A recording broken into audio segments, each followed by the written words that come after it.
I rise tonight, actually, to support the confirmation of my friend and fellow Georgian and our next Health and Human Services Secretary, Dr. Tom Price.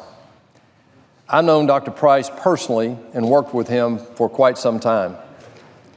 He's a remarkable individual, and we should take comfort in his nomination to this important position because he has years of service and years of experience working within our nation's healthcare system.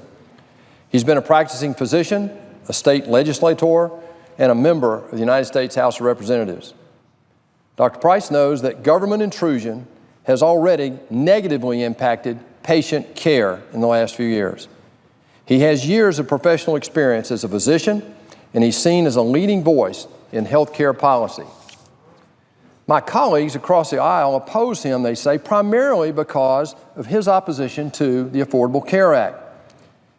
Well, Mr. President, the truth is Obamacare is collapsing under its own weight today. In my state of Georgia, this year alone, after double-digit increases last year, premiums are up 33% this year.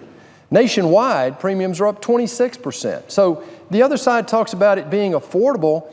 People back home, I'm getting letters every week about the fact that people are withdrawing from Obamacare because of the increase in premiums, and most insidiously are the increases in deductibles. Some 2/3 increase, 67% increase in deductibles. You know, we don't have to worry about repealing Obamacare, Mr. President.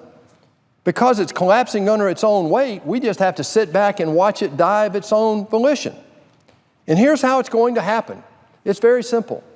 In my state, out of 159 counties, we have 99 counties, Mr. President, that only have one health care provider because of the Affordable Care Act. And even in that carrier, there are limited insurance programs available to their customers. What happens if that carrier decides that it can't profitably afford to be in Georgia? Then 99 counties will lose any health care carrier. Well, where do they go? They will be fined under the Affordable Care Act for not having insurance. Where do they go? Well, the federal government has an answer, obviously.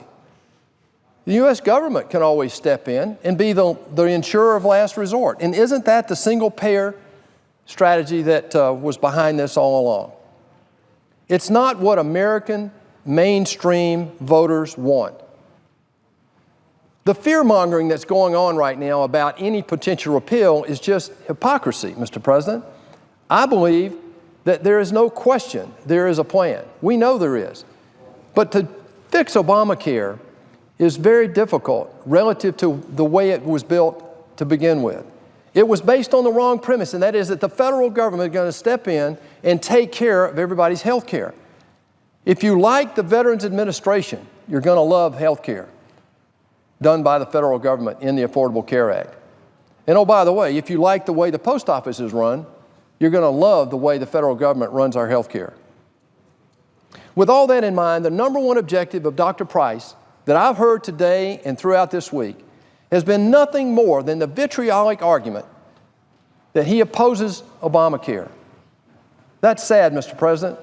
I think we're taking a great American who is willing to volunteer and become a member of this president's cabinet and try to make health care better for every American.